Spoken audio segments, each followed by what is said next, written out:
My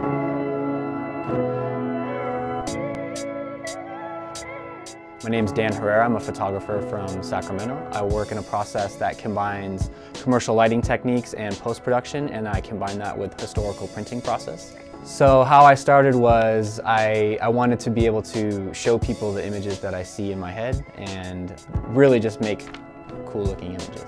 The process isn't really that difficult, but it takes a lot of patience because since the process is so layered, each stage takes quite a bit of time.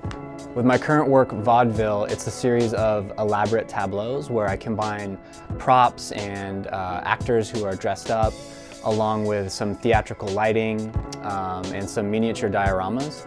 And I combine all that stuff together, and then I print it in a very historical process called gum bichromate printing, which is done with watercolor pigment, ammonium dichromate, gum arabic, and some other alchemy, and you get this very painterly looking image. And so what's cool about it is that you can combine other colors to it to layer it, and layer by layer the surface builds up, and it has this very rich texture and this really surreal quality that balances painter with photography, and so that helps kind of blur the lines as far as what people think that they're looking at. The last big show that I had was at the Marin Museum of Contemporary Art in California. I just recently got back from a photography festival. It's called the F295 Symposium in Pittsburgh, Pennsylvania, where I was invited to lecture on my work.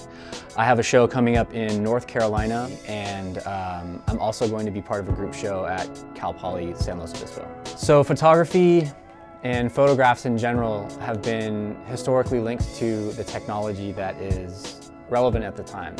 And you know, nowadays there's this obsession with higher megapixel cameras and color bit depth and high dynamic range, really fast computers to run everything. And so, you know, as a commercial photographer, you need to definitely be caught up and savvy with the new technology that's there, but the catch is that it's always constantly changing.